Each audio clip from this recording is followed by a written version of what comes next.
I'm going to share some real-life stories that will make you rethink what honesty really means and why it might not always be the best policy. Honesty is a concept that's deeply ingrained in our society. We're told from a young age that honesty is the best policy, that it's always the right thing to do, no matter what. And most of us take this ideology to heart, believing that being truthful is the key to building trust and strong relationships. But what if I told you that this isn't always the case? What if honesty isn't always the best policy? This idea might seem counterintuitive, but stick with me, and I'll show you why it's worth exploring. In reality, honesty can be complex, and its consequences can be far-reaching. Sometimes, being brutally honest can lead to hurt feelings, damaged relationships, and even irreparable harm. Let's take a simple example. Imagine you're at a dinner party, and your friend serves a dish that's really not that great. If you're being completely honest, you might say something like, "This tastes terrible, what went wrong?" But would that really be helpful or kind? Probably not. Or consider a job interview, where you're asked about your strengths and weaknesses. If you're being completely honest, you might say something like, "I'm really not that good at time management, and I tend to procrastinate." Would that increase your chances of getting the job?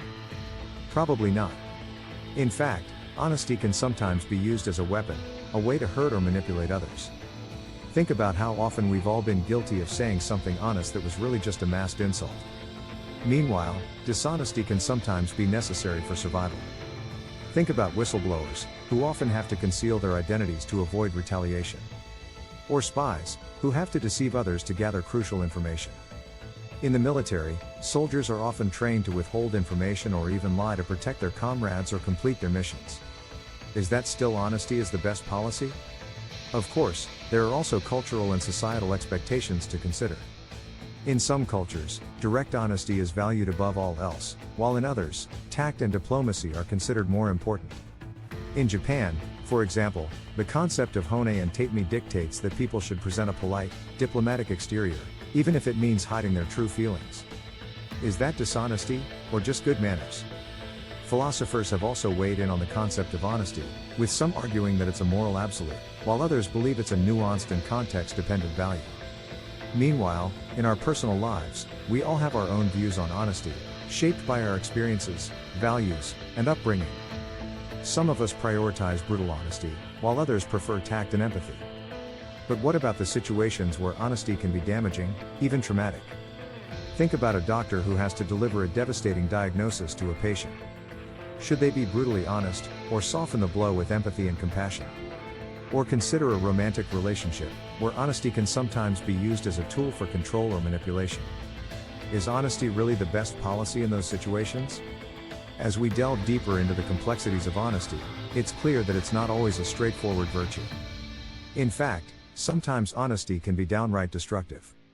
So, what does the data say? Are there any surprising insights that can challenge our traditional views on honesty? Well, one study found that people who are overly honest tend to be less successful in their personal and professional lives.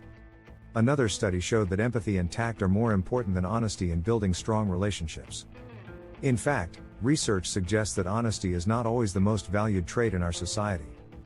Sometimes, it's kindness, empathy, or loyalty that take precedence.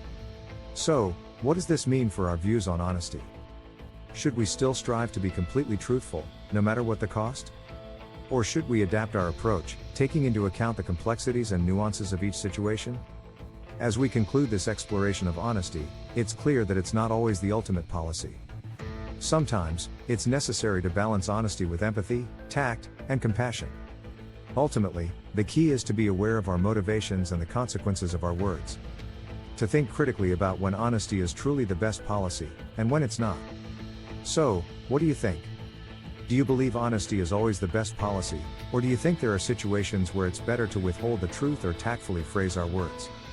Share your thoughts in the comments below. And if you're interested in exploring more ethical dilemmas and moral philosophies, be sure to check out our video on the trolley problem. Thanks for watching.